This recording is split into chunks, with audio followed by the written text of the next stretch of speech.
Hey guys, today we're going to tell you what our Meadowsweet Mead after 1 year tastes like and what we think of it.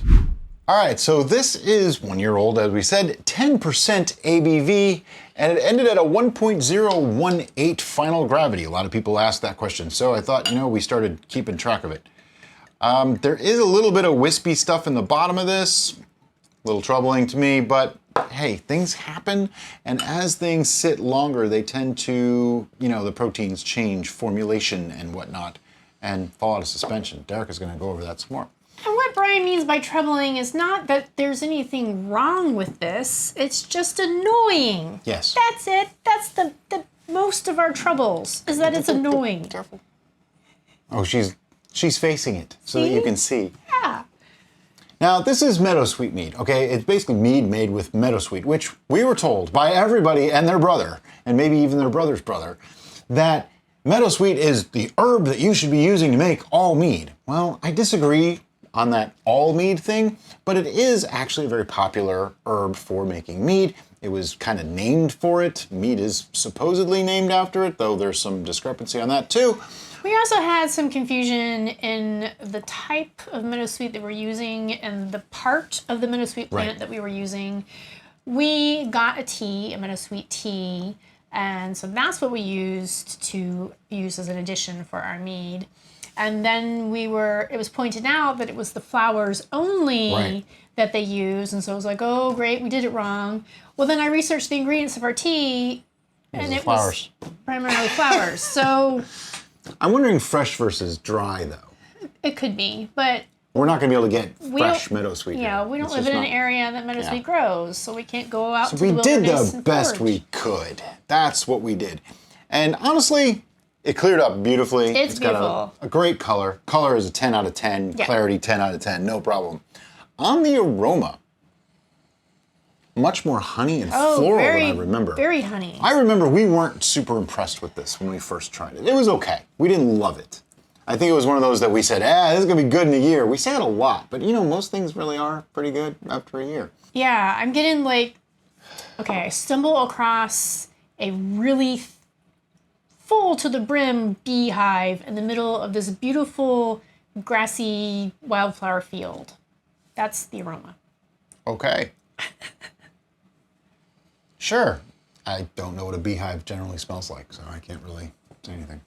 I'm going to taste it. Interesting. It's more citrusy than I expected.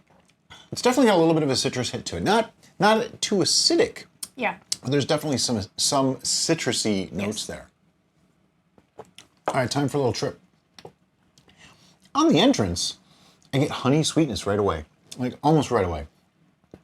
And then there's almost a tea effect, like the tannic effect. Yeah. That little bit of astringency coming through. We might have used tea in this. I'm not sure. I like it. That in itself gives you some volume, and it almost prepares you for what's about to come. And then I get that citrus and flower, all those notes coming through with the honey sweetness still carrying right through the whole thing. And then on the finish, it's definitely got a little bit of that fermented honey aftertaste that I get, like that little bit of a bitterness, just a touch of that.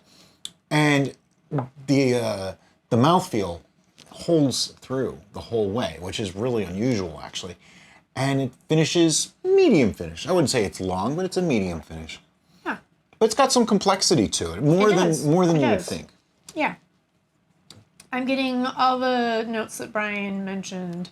But there's a thing that happens, I think it's in the transition of honey to the tea to the citrus floral with the honey and then the bitter honey. There's something that just seems unusual. I get a creaminess. It's not bad. It's just my brain is kind of stuck in this loop now trying to figure out what that sensation is. Well, that time I got a little bit more of a vegetal taste from the herb probably in the beginning. And I get almost like a creamy kind of thing. It's not vanilla, but it has that similar feel to vanilla in the 3/4 mark. It's not quite the finish. It's not quite the middle. It's like in between those two. Is that what you're talking about?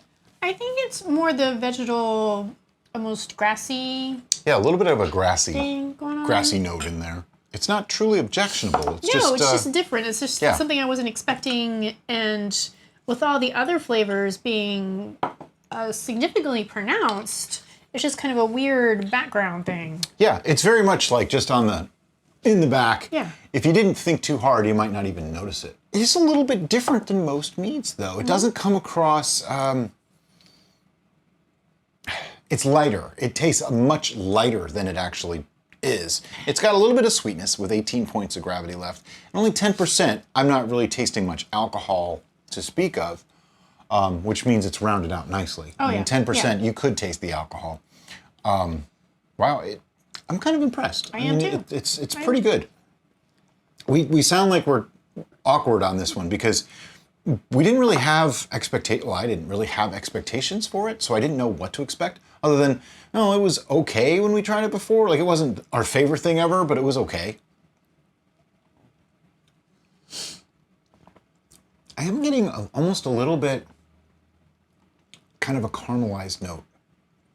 Not a lot, just a little bit. And it could just be, you know, the honey thing coming through, making me think that. I am enjoying it, and that little bit of citrus that's in there almost makes me want it to be more pronounced, a stronger citrus. It would then But become not- like almost a lemon mead, though. But I don't want it to be lemon. I want it to be orange. You want it to be orange. Okay.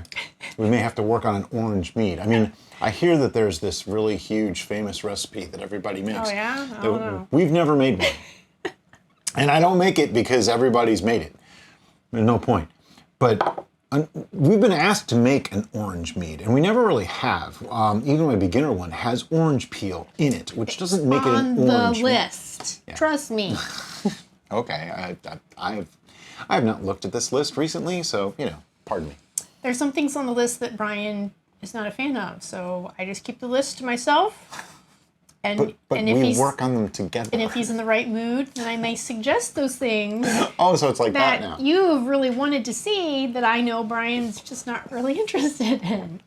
See, I have my ways. There's a really interesting flavor profile here. And, you know, we always talk about the trifecta, the acid, the sweetness, and tannin. And this one, I think the balance is actually just right. Yeah.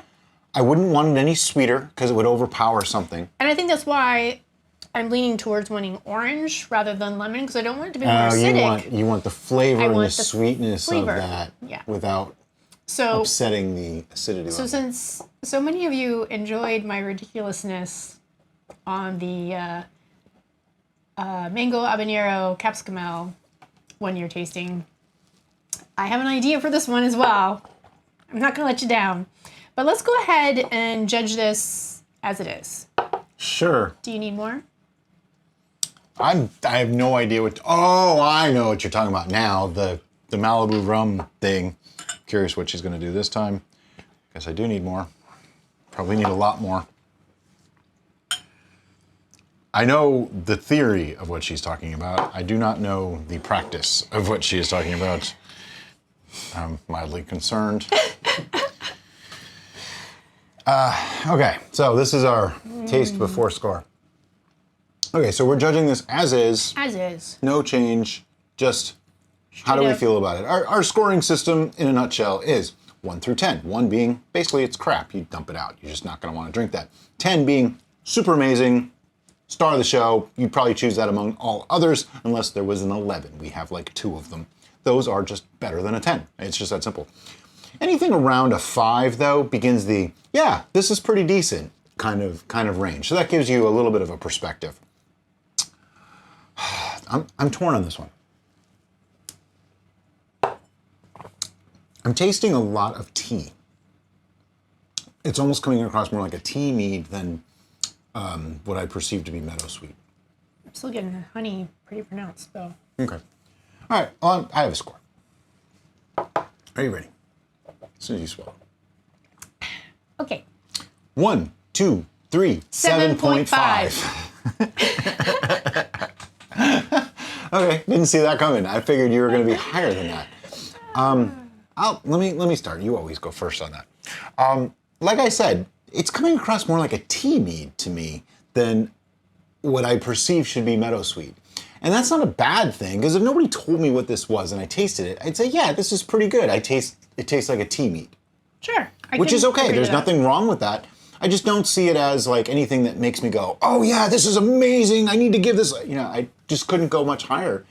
I can't imagine making it a lot better other than, like you said, adding some orange to it or something like that, which if you've been watching our more recent videos, we're starting to do this thing where instead of saying, oh, well, that's what it is and we're just going to call it that and move on, we're now saying before we bottle it, you know what? Well, let's do that thing to it. Let's change that thing. This was before that time, so we didn't do that. But yeah, the orange on this might be helpful, I think. It changes it completely. But hey, you got to do what you got to do. What would you like to add to that? Oh, geez, here we go. When she does the swivel in the chair thing, oh, I see what she's doing. Okay, so I'm a big fan of cocktails. Many of you already know this. I tend to grab random things off of the shelf of mystery and create a monster. Sometimes to her detriment. Sometimes to my detriment, because, mixing alcohol without a dilution substance is a bad idea for Derek. Especially when you don't realize that things are like 80 proof. Yeah, so I try harder not to do that anymore. But my latest obsession is Cointreau. the Cointreau Ricky. Oh, the Cointreau Ricky. Which is 2 ounces Cointreau. I can't say that word now. Cointreau. Cointreau. 1 ounce fresh lime juice and 4 ounces of sparkling water or club soda.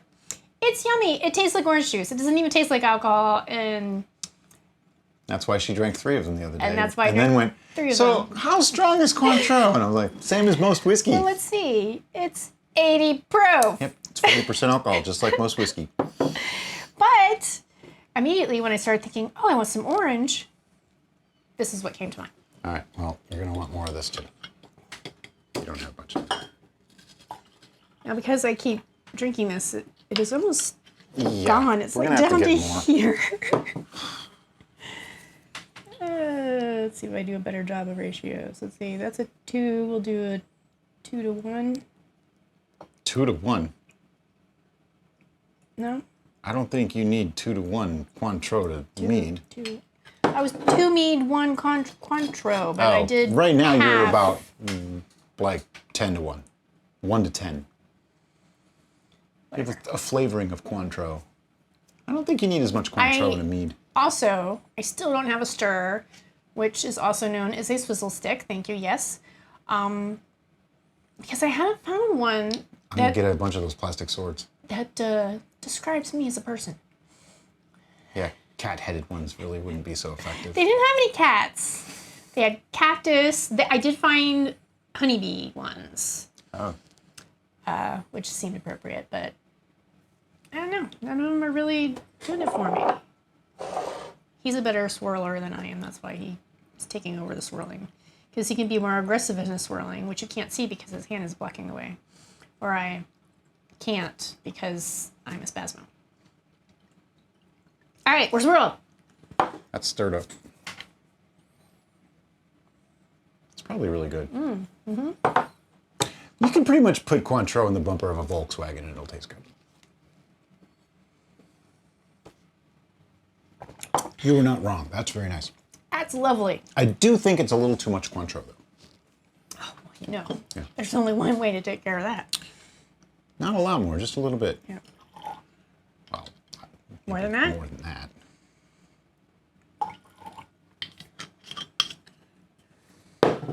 Hefty with the high volume, high ABV stuff, and stingy with the low ABV stuff. Interesting. I didn't want to have to keep going back and forth. This will be the never-ending story. No, it's good. That added just enough orange flavor to where now it's mead with orange flavor. Before it was orange flavor with a touch of mead. Now I think that's pretty good. It's very nice. So we could very possibly get that kind of flavor into a mead, and there's the basis for our orange mead. Yeah. I already have ideas. Not sure if Meadowsweet will make an appearance in that or not.